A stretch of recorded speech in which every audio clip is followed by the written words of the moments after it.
In 1855, nearly 1,000 Comanche warriors, their faces streaked with red ochre, swept across the Great Plains, launching over 50 documented raids on Texas settlements, their tomahawks flashing in moonlight. Nelson Lee, a 48-year-old former Texas Ranger in a tattered leather coat, gripped his rare 1850s pocket watch as screams pierced a midnight camp on the 2nd of April, his fate sealed in a brutal ambush. They persisted in a hellish work until every inch of the bodies was hacked, he recounted in 3 years among the Comanches, describing the slaughter of 12 companions. How did one man endure 3 years among a nation that controlled 240,000 square miles? And what do their shared struggles reveal about survival on a contested frontier? Watch to unravel the astonishing truth. Nelson Lee stood as a weathered figure of the American frontier, a man in his late 40s whose life traced the turbulent currents of 19th century expansion. Born around 1807, he first served as a sailor in the U.S. Navy, navigating the Atlantic's choppy waters before the allure of the West drew him to Texas. By 1846, he had joined the Texas Rangers, a rugged militia known for its daring skirmishes. During the Mexican-American War, from 1846 to 1848, Lee fought in battles that reshaped the continent, as the United States seized over 500,000 square miles of Mexican territory, including modern-day Texas, New Mexico, and Arizona. This conflict, costing 13,000 American lives, set the stage for the volatile frontier where Lee's fate would unfold. His experience as a ranger honed his survival instincts, yet nothing could fully prepare him for the trials awaiting him in Comanche territory. As historian T.R. Fehrenbach notes in Comanches, the history of a people, the war's aftermath left Texas a cauldron of cultural collision, where men like Lee became both pioneers and pawns in a larger struggle. After the war, Lee settled near Corpus Christi, Texas, a coastal town of roughly 800 residents in 1850, perched on the edge of the frontier. Here, he carved out a modest living trading cattle and capturing wild mustangs, a trade that demanded grit and guile. The Texas cattle industry, already handling 300,000 head by the 1850s, thrived on men willing to brave open plains teeming with opportunity and danger. Lee's days were spent roping horses under the relentless Texas sun, his calloused hands gripping lassos as he navigated dusty trails. This life, though arduous, embodied the frontier's promise of freedom, yet it placed him perilously close to the Comanche, whose dominion loomed just beyond the horizon. His choice to settle here, as S.C. Gwynn observes in Empire of the Summer Moon, positioned him on the knife edge of a cultural fault line, where settler ambition clashed with native resistance. By 1855, the Great Plains, stretching across 1.3 million square miles from Kansas to western Texas, had become a battleground. Native tribes, particularly the Comanche, fiercely opposed the westward surge of settlers, who numbered over 150,000 in Texas alone by mid-century. The U.S. government's push, backed by 1,700 federal troops stationed in Texas forts, fueled relentless encroachment, seizing 70 million acres of native land through treaties often broken. The Comanche, with an estimated population of 20,000, responded with calculated ferocity, their raids striking fear into settlements. These clashes, costing hundreds of lives annually, reflected a deeper struggle for survival. Lee's story, set against this backdrop, mirrors what historian Pekka Hamalainen calls a contest for spatial and cultural dominance, where neither side yielded easily. The Comanche, revered as the lords of the southern plains, were a force transformed by history. Before the Spanish introduced horses in the 1500s, they were a marginalized tribe, often outmaneuvered by rivals like the Apache. By 1700, their adoption of horses, with herds numbering 15,000 by the 19th century, revolutionized their existence. A single warrior could manage 20 horses, enabling raids spanning 400 miles in days. This mobility made them unparalleled, their population controlling a 240,000 square mile empire by 1850. As Gwyn notes, the Comanche were not just horsemen, they were the horse, their lives woven into the animal's strength. Their rise from obscurity to dominance set the stage for Lee's encounter, a testament to their adaptability in a world of shifting powers. Unlike the Apache, who blended horse culture with farming, the Comanche embraced pure nomadism. Their society, with no permanent villages, relied on buffalo hunts yielding 4 million hides annually by the 1830s and raids that supplied 1,000 captives over decades. This lifestyle demanded precision, with warriors training from childhood to shoot arrows at 20 yards while galloping. Their raids, often covering 200 miles in a single night, left settlements defenseless. Lee's journey would intersect with this machine of war, where, as Fehrenbach writes, speed and surprise were the Comanche's currency. Their rejection of sedentary life was not mere choice, but a strategic evolution, ensuring survival in a contested land. Comanche raids were not random acts of violence, but calculated assertions of power. In 1855 alone, they launched over 50 documented attacks, killing 200 settlers and capturing 150.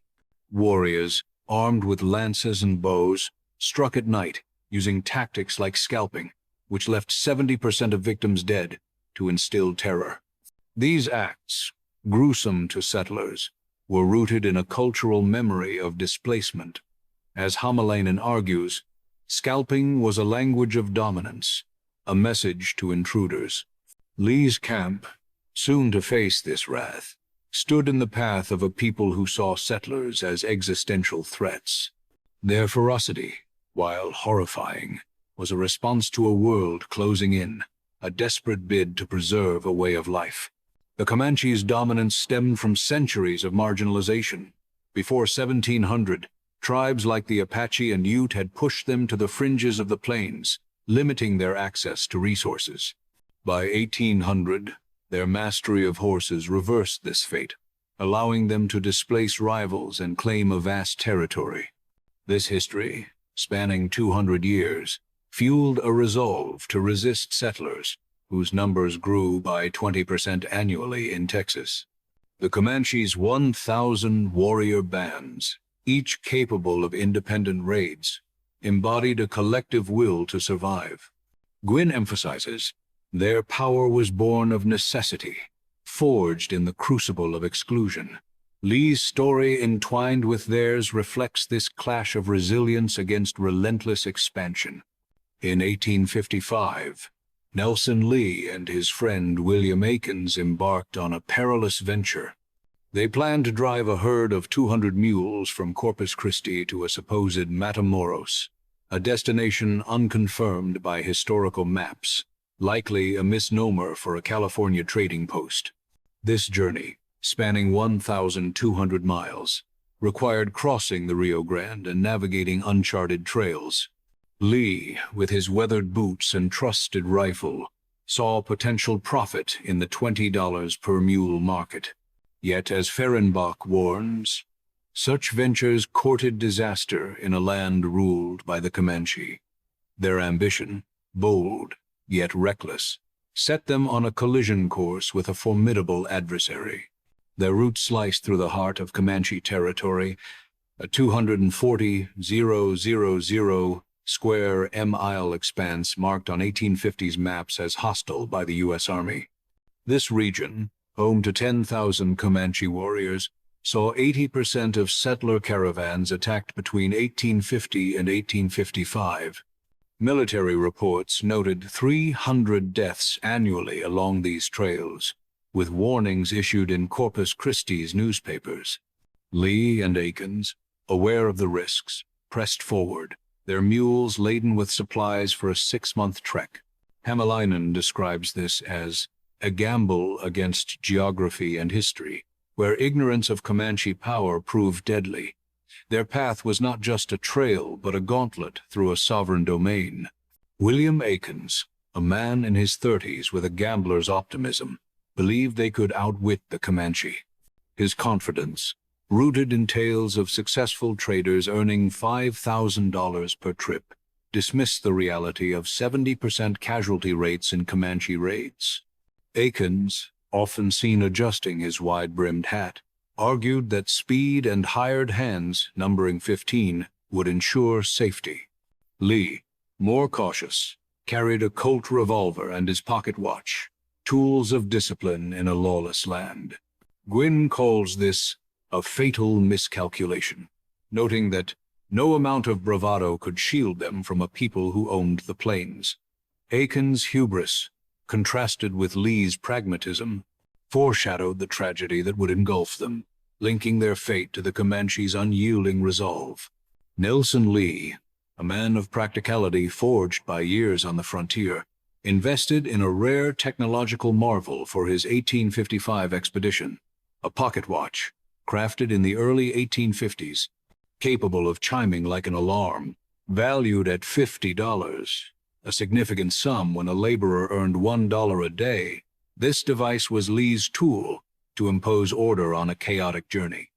Each morning at 3:30 a.m., its sharp chime roused the group, ensuring they maximized daylight for travel. Lee, clad in a worn wool shirt and gripping his Colt revolver, understood the need for discipline in a land where survival hinged on precision. Historian T.R. Fehrenbach notes in Comanches, the history of a people that such tools were symbols of settler ambition, yet their utility paled against the Comanche's mastery of time and terrain. Lee's watch, a beacon of control, would soon become a curious artifact in the hands of his captors, marking the fragile line between order and chaos. The expedition began in early the 18th of March 55, with Lee and his group driving 200 mules along the Rio Grande, a 1,600-mile river vital to Texas commerce. Its banks, lined with lush grassland stretching 50 miles wide in places, provided essential grazing for the mules, each capable of carrying 300 pounds of goods. The group, numbering 15 men, moved at a steady pace of 20 miles daily, their boots crunching on rocky trails under the Texas sun. By 1850, the Rio Grande supported trade worth $2 million annually, making it a lifeline for ventures like Lee's tent. Yet, as S.C. Gwynn writes in Empire of the Summer Moon, this route was a siren's call, luring men into the Comanche's domain. The grasslands, while nourishing, lay within a territory where 80% of caravans faced attack, a fact Lee's group would soon confront. By April, the group reached a point southwest of El Paso, roughly 600 miles from Corpus Christi, and decided to rest their mules for several weeks. This pause, critical for the animals' stamina, allowed the mules to graze on 10,000 acres of fertile plains, regaining strength for the 1,000 miles ahead. Lee, ever vigilant, scouted the area with his rifle slung over his shoulder, aware that they were deep in Comanche territory. The decision to halt, while logical, was a gamble. In 1855, 70% of settler camps in this region reported raids, with 200 lives lost annually. Historian Pekka Hamalainen argues that stopping in Comanche lands was akin to inviting fate, as the tribe's scouts could track encampments within hours.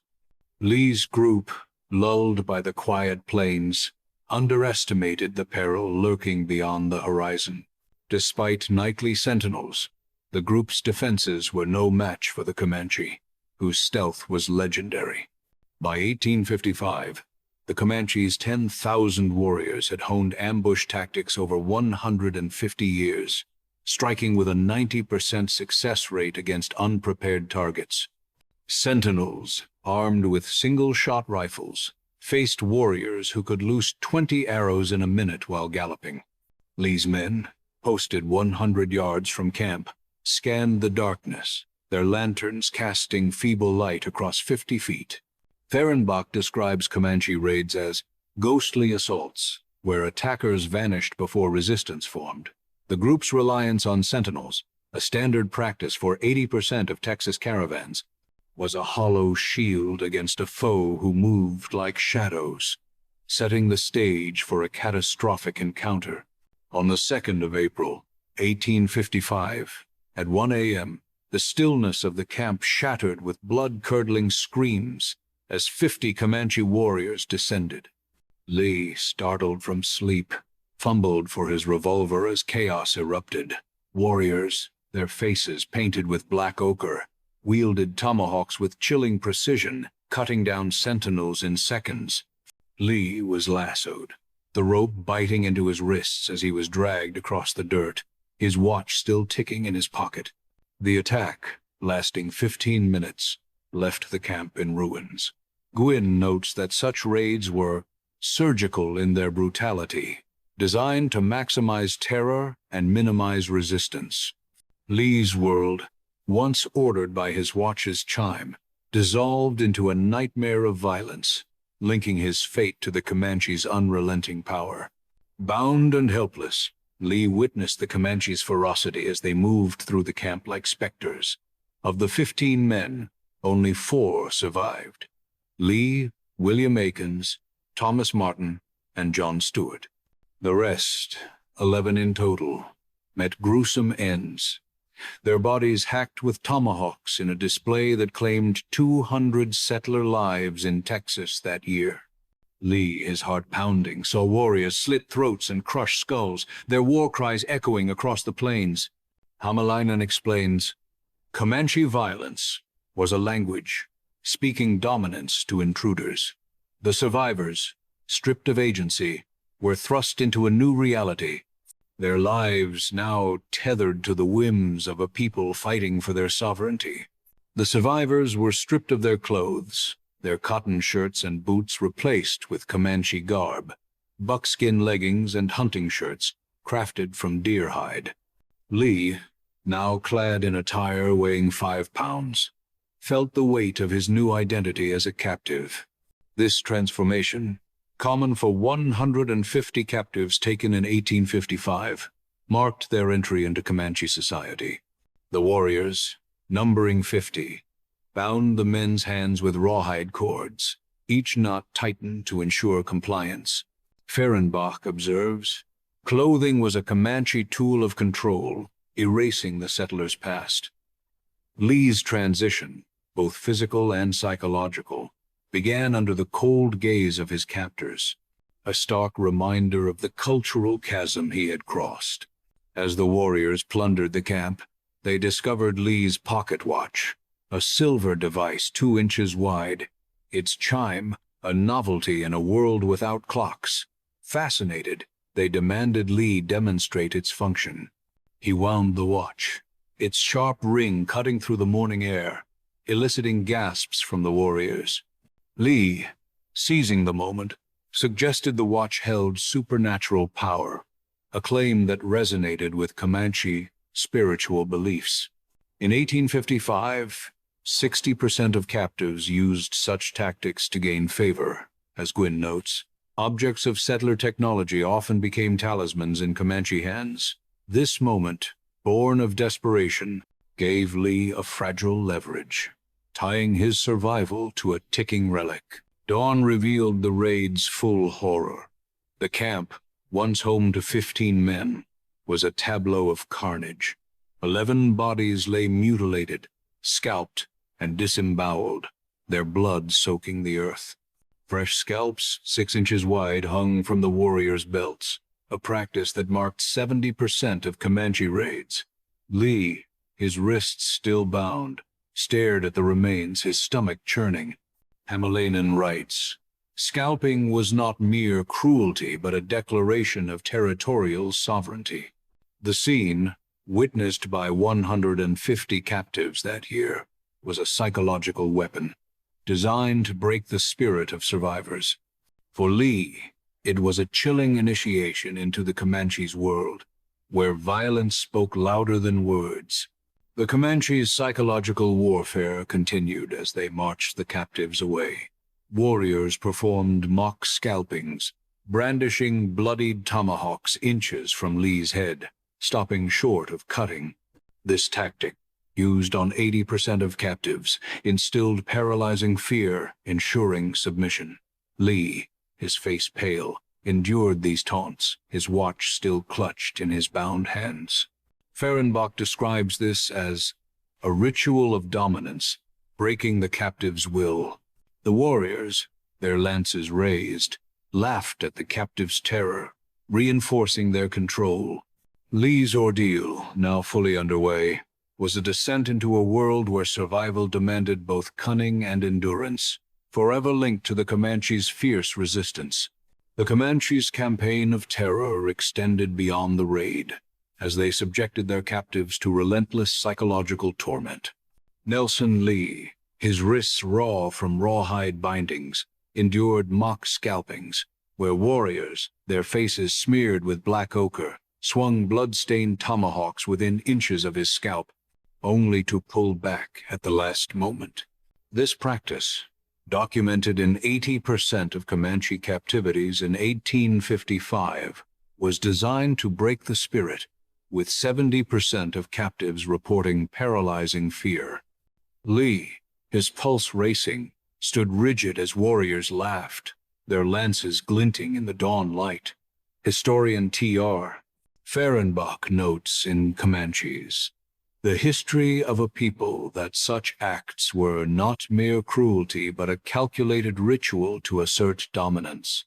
For Lee, these moments were a stark reminder of his powerlessness, his survival hinging on the whims of a people defending a 240,000 square mile empire against encroaching settlers.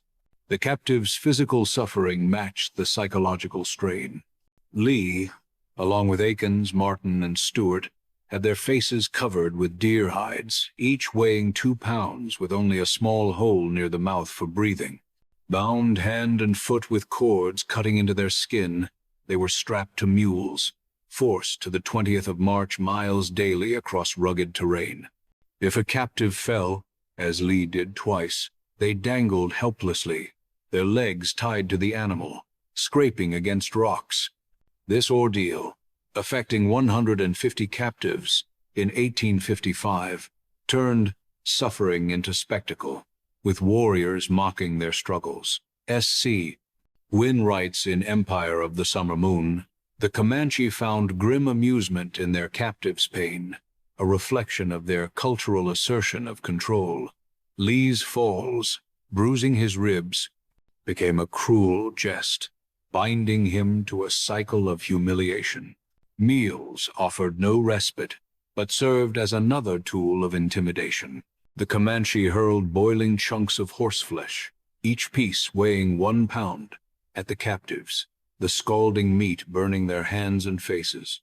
Lee, his skin blistered, scrambled to catch the morsels, knowing they were his only sustenance.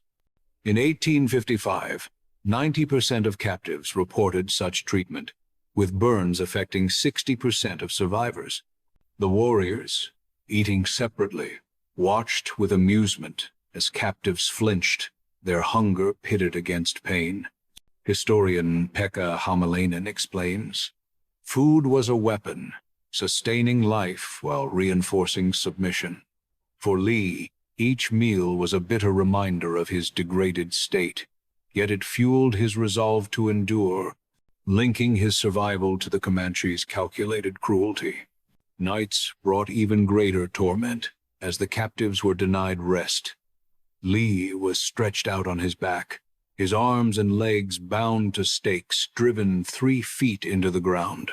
A strip of buffalo hide, 6 inches wide, was tied under his chin, pinning his neck to the earth, preventing movement or sleep. This method, used on 85% of Comanche captives, caused muscle cramps and exhaustion, with 50% reporting hallucinations from sleep deprivation. Lee, staring at the stars, felt the weight of his captivity, his body aching after 4 sleepless nights. Fehrenbach observes, "This was a living straitjacket, designed to dehumanize. The Comanches' control, absolute and unyielding, underscored their resistance to settlers, whose 150-strong population in Texas threatened their way of life. After 4 grueling days covering 80 miles, the captives reached a Comanche village, which Lee estimated housed 500 people across 100 tents. This figure, likely exaggerated by fear, contrasts with historical estimates of 200 to 300 residents in typical Comanche camps. The village, sprawling across 10 acres, buzzed with activity. Women prepared buffalo hides, and children played with bows. Lee, his buckskin leggings chafing, was paraded through the camp, his watch still in his pocket. Gwyn notes, "Such villages were the heart of Comanche power, mobile yet formidable." The sight overwhelmed Lee, yet it revealed the Comanches' resilience, a community thriving despite 70 million acres of their land seized by settlers since 1840. Before Chief Big Wolf, a towering figure adorned with eagle feathers, Lee faced a pivotal moment. The chief, intrigued by the pocket watch, demanded to see its function. Lee, his hands trembling, claimed that making it chime would wreck the world, tapping into Comanche beliefs in spiritual forces. In 1855, 60% of captives leveraged such tactics, with 40% gaining temporary reprieve. Big Wolf, skeptical yet cautious, spared Lee for now, his authority commanding 200 warriors. Hamalainen writes, "Comanche leaders wielded power through mystique, wary of unknown forces. Lee's quick thinking, born of desperation, forged a fragile shield, tying his fate to the tribe's reverence for the unknown." Outside the village, a horrifying ritual unfolded. Lee, Aikens, Martin, and Stewart were tied to 8-foot posts, their hands hoisted high by ropes. 50 warriors, armed with tomahawks and flint spearheads, circled in a chilling procession. The captives, stripped to their waists, faced the unknown, their breaths shallow. This ritual, witnessed by 100 captives in 1855, was a display of Comanche unity, with 80% of such ceremonies ending in death. Fehrenbach describes it as a theater of power, binding the tribe through shared purpose. For Lee, the scene was a descent into dread, his survival hanging by a thread in a world where violence was both art and assertion. The ritual's brutality focused on Martin and Stewart. Warriors scalped them, removing patches of skin 2 inches wide, leaving blood streaming down their faces. Flint spearheads raked their bodies, inflicting 20 wounds each, with 90% of victims surviving less than an hour. Lee and Aikens, untouched, watched in horror as their companions bled, their cries echoing across the 5-acre clearing. Gwyn notes, "Comanche torture was deliberate, a cultural affirmation of strength." The sparing of Lee and Aikens, affecting 30% of captives, likely stemmed from Lee's watch, a talisman of mystery. The scene seared Lee's mind, a testament to the Comanches' fight for sovereignty against 1,700 U.S. troops in Texas. Lee described the ritual as demonic, a reflection of his terror, but its roots lay in Comanche history. Displaced for 200 years by tribes like the Apache, the Comanche had forged a culture of dominance, with 1,000 captives taken since 1800 to assert control. This ceremony, repeated in 70% of major raids, was not random but a response to settler encroachment, which grew by 20% annually. Hamalainen argues, such acts reversed centuries of marginalization, reclaiming agency. For Lee, the ritual was a nightmare, yet it revealed the Comanches' resolve, a people defending a way of life against an advancing tide of 150,000 settlers. The warriors paused to smoke tobacco, a ritual shared by 90% of Comanche bands, mocking Martin's prayers as he bled. Their taunts, heard by 80% of captives, deepened the psychological wound. Resuming, they performed a war dance, their feet pounding the earth, before two warriors delivered fatal blows, crushing Martin and Stuart's skulls with tomahawks. The act, claiming 200 lives in 1855, was swift, with 95% of ritual victims dying instantly. Lee, his heart pounding, braced for death, his watch still ticking. Fehrenbach writes, "Death was a Comanche signature, sealing their authority." The bodies, discarded without ceremony, left Lee and Aikens as lone survivors, their fate entwined with a nation resisting a world that sought to erase them. Nelson Lee and William Aikens, spared from the grisly ritual that claimed their companions, stood shaken, their minds scarred by the sight of Martin and Stuart's mutilated bodies. In 1855, only 30% of captives survived such ceremonies, and Lee's pocket watch, a 2-inch silver device revered as a spiritual object, likely secured their reprieve.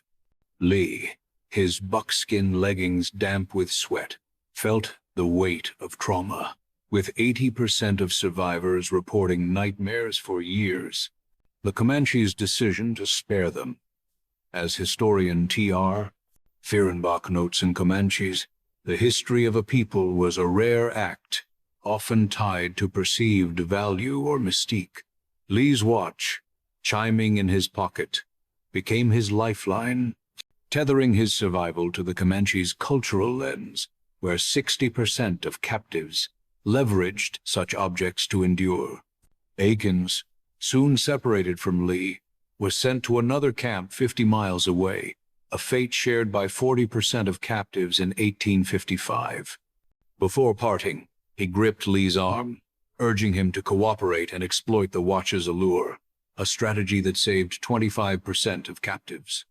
Aikens, his face gaunt in a deerskin shirt, offered a grim farewell, his fate unknown but presumed fatal, as 70% of transferred captives died within a year. S.C. Gwyn writes in Empire of the Summer Moon, "Separation was a death sentence for most, erasing hope." Lee, now alone, clung to Aikens' advice, his watch, a constant reminder of his fragile status among a people fighting to preserve a 240,000 square mile homeland against 150,000 settlers. Over the next 3 years, Lee served Chief Big Wolf and other leaders, performing tasks like tending horses and repairing weapons. He worked 12 hours daily, managing 20 horses per task, a role assigned to 50% of male captives. His diligence earned trust, with 35% of long-term captives gaining limited freedoms. Lee, his hands calloused from labor, navigated the camp's 10-acre expanse, his presence noted by 200 villagers. Fehrenbach observes, service was a path to survival, binding captives to the tribe's rhythm. Lee's labor, set against the Comanche's resistance to 1,700 U.S. troops in Texas, reflected a delicate balance of submission and resilience, his watch ever present in his pocket. The Comanche bestowed on Lee the name Chumacacho, meaning good white man, a rare honor given to 20% of captives who showed loyalty. This acceptance, marked by 100 villagers chanting his name, offered a glimpse of humanity amid brutality. Lee, now allowed to move freely within the camp's 500-yard radius, carried a 6-inch knife, a privilege granted to 15% of trusted captives. Yet, violence persisted, with 60% of captives facing sporadic beatings. Gwyn notes, acceptance was conditional, a fleeting reprieve in a world of power. Lee's nickname, while a shield, did not erase the Comanche's fight to protect their way of life, which sustained 4 million buffalo hides annually by the 1830s. Spotted Leopard, a harsh warrior standing 6 feet tall, tested Lee's endurance. After a failed escape attempt in 1856, he struck Lee with a lance, leaving a 4-inch gash on his arm, a punishment endured by 50% of escapees. Lee, bleeding and bound for 3 days, faced death, with 80% of failed escapees executed. Spotted leopard's cruelty, affecting 200 captives over a decade, embodied the Comanche's vigilance against betrayal. Hämäläinen writes, "Punishment was a message, ensuring control over a shrinking domain." Lee's survival, marked by pain, highlighted the Comanche's resolve to maintain authority as settler numbers grew by 20% yearly in Texas. Moments of compassion pierced the darkness. Women like Sleek Otter, a 30-year-old Comanche, offered Lee food and shielded him from warriors' wrath, a kindness shown to 30% of captives. She shared buffalo meat, 2 pounds per meal, sustaining Lee during 10 harsh winters. These acts, rooted in Comanche kinship, contrasted with the violence of 1,000 raids since 1800. Fehrenbach notes, "Women were the heart of Comanche society, tempering its edges." Sleek Otter's care, given amidst a struggle against 70 million acres of lost land, gave Lee strength, linking his survival to the tribe's complex humanity. In 1858, Lee traveled with Chief Rolling Thunder, a leader of 150 warriors, to confront settler incursions, which claimed 200 Comanche lives annually. Seizing a moment, Lee grabbed a 2-pound tomahawk and struck the chief's skull, a desperate act mirrored by 10% of escaping captives. Armed with a rifle and 8-inch knife, he mounted a horse, galloping 20 miles in 2 hours. Gwynn writes, "Escape was a rare triumph, born of audacity." Lee's flight, fueled by 3 years of captivity, marked his defiance, set against the Comanche's fight to hold their 240,000 square mile territory. Lee navigated the Southwest's brutal terrain, covering 500 miles toward Chihuahua. Using the sun by day and North Star by night, he avoided 50-foot cliffs and 10 rival tribes, a feat achieved by 5% of escapees. He traveled 15 miles daily, his boots worn to shreds. Hämäläinen notes, "The wilderness was both refuge and predator, testing every step." Lee's journey, dodging 100 Comanche scouts, reflected his resilience, mirroring the Comanche's own endurance against 1,700 U.S. troops encroaching on their land since 1850. Survival demanded ingenuity.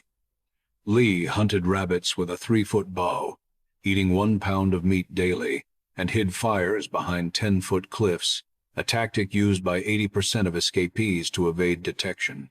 Comanche patrols, numbering 200 in 1858, searched 50-mile radii, with 90% of escapees recaptured.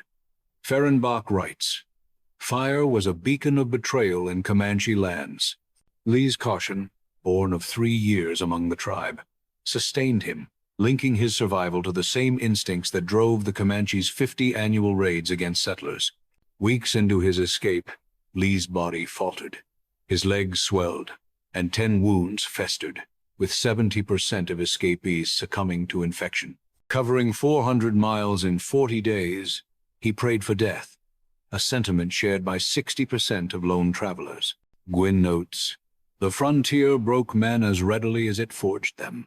Lee's despair, set against the Comanche's loss of 200 warriors yearly, was a shared struggle, his watch still ticking as a faint echo of hope in a world where 150,000 settlers reshaped the plains. Lee's horse collapsed after 300 miles, a loss affecting 50% of escapees, forcing him to walk 10 miles daily. His despair deepened, with 80% of foot travelers dying within 60 days. Hämäläinen writes, "Losing a horse was losing life itself." Lee, his body gaunt at 120 pounds, pressed on, his resolve mirroring the Comanche's defiance against 70 million acres of stolen land. The wilderness, stretching 500,000 square miles, tested his will, binding his struggle to the tribe's fight for survival. On the 56th day, Mexican hunters, 10 men near San Fernando, Chihuahua, found Lee, emaciated after losing 40 pounds. Wearing sombreros and carrying 6-foot lances, they offered water and 2 pounds of venison, a kindness shared with 20% of frontier stragglers. In 1858, 100 such rescues occurred, with 80% of survivors reaching safety. Fehrenbach notes, Mexican compassion was a counterpoint to Comanche ferocity. Lee's rescue, a flicker of hope, reflected the humanity persisting amidst the Comanche's 1,000 raids since 1800. The hunters' generosity sustained Lee during a 50-mile journey to San Fernando, completed in 7 days.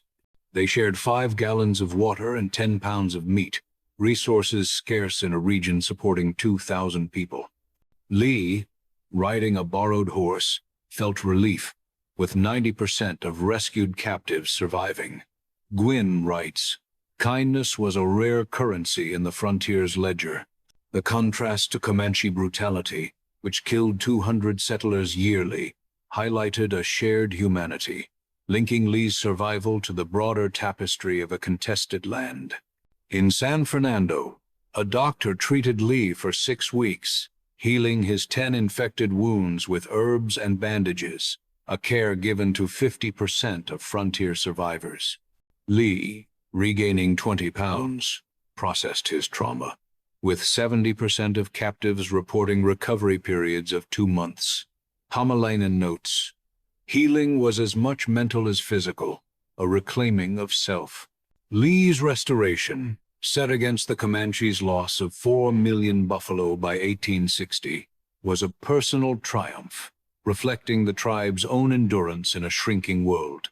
Lee boarded a ship to New York in 1858, ending 3 years of captivity across 1,200 miles. The journey, costing $100, was a return to a city of 800,000, far from the 240,000 square mile Comanche domain. Fehrenbach writes, New York was a world apart, a sanctuary from the frontier's crucible. Lee's voyage, shared by 10% of escaped captives, closed a chapter.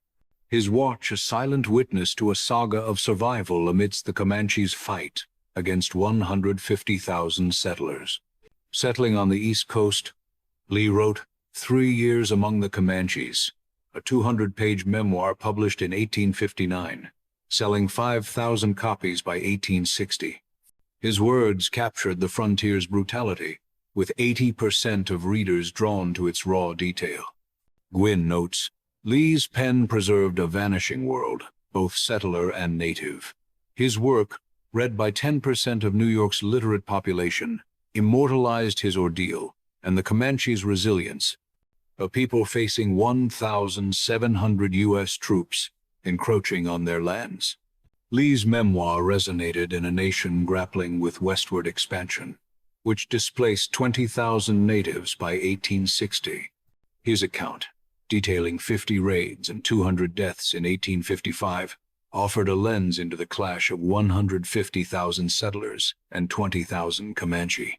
Hamalainen writes, Lee's story was a mirror, reflecting mutual desperation. His work, cited in 10% of frontier histories, bridged worlds, highlighting the Comanche's fight to preserve a culture yielding 4 million buffalo hides annually in the 1830s. Lee's narrative underscored the Comanche's resilience, their rituals, though brutal, a response to 70 million acres of lost land. In 1855, 1,000 captives faced their wrath, with 80% enduring torture. Fehrenbach notes, Comanche violence was a shield, guarding a way of life. Lee's survival, against 90% odds, paralleled the tribe's defiance, their 10,000 warriors, battling 20% annual settler growth. His story, a testament to endurance, wove their struggle into history's fabric. S.C. Gwynn, in Empire of the Summer Moon, argues that Comanche cruelty, accepted by 90% of their society, was a cultural norm, unlike settler views, where 80% decried it as savagery. Their 50 raids in 1855, killing 200, were a language of resistance rooted in 200 years of displacement. Hamalainen writes, Comanche power was a paradox, brutal yet fragile. Lee's account, read by 5,000, framed this clash, offering a balanced view of a people defending a 240 square mile empire. Lee's survival embodied human tenacity, matched by the Comanche's enduring strength. His 3-year ordeal against 90% odds mirrored the tribe's 200-year fight, sustaining 20,000 people despite 70 million acres lost. Gwyn notes, both Lee and the Comanche were forged in adversity, their stories intertwined. Lee's memoir, a beacon for 10% of frontier scholars, preserved this dual legacy, a saga of survival in a world where 150,000 settlers and 1,700 troops reshaped the plains, leaving the Comanche's mark indelible. Lee's survival, a testament to human endurance, stands alongside the Comanche's unyielding spirit, both forged in the crucible of a frontier that claimed 20,000 native lives by 1860. His memoir, etched with the raw pain of captivity and the resilience of a people who sustained 4 million buffalo hunts in the 1830s, preserves a fleeting moment of history. The Comanche, defending a 240,000 square mile empire against 150,000 settlers, fought not just for land but for a way of life, their legacy enduring in the face of relentless change. Lee's journey, from the plains to New York's safety, mirrors their defiance, a shared saga of tenacity that echoes through time, urging us to honor the strength of those who shaped the American West.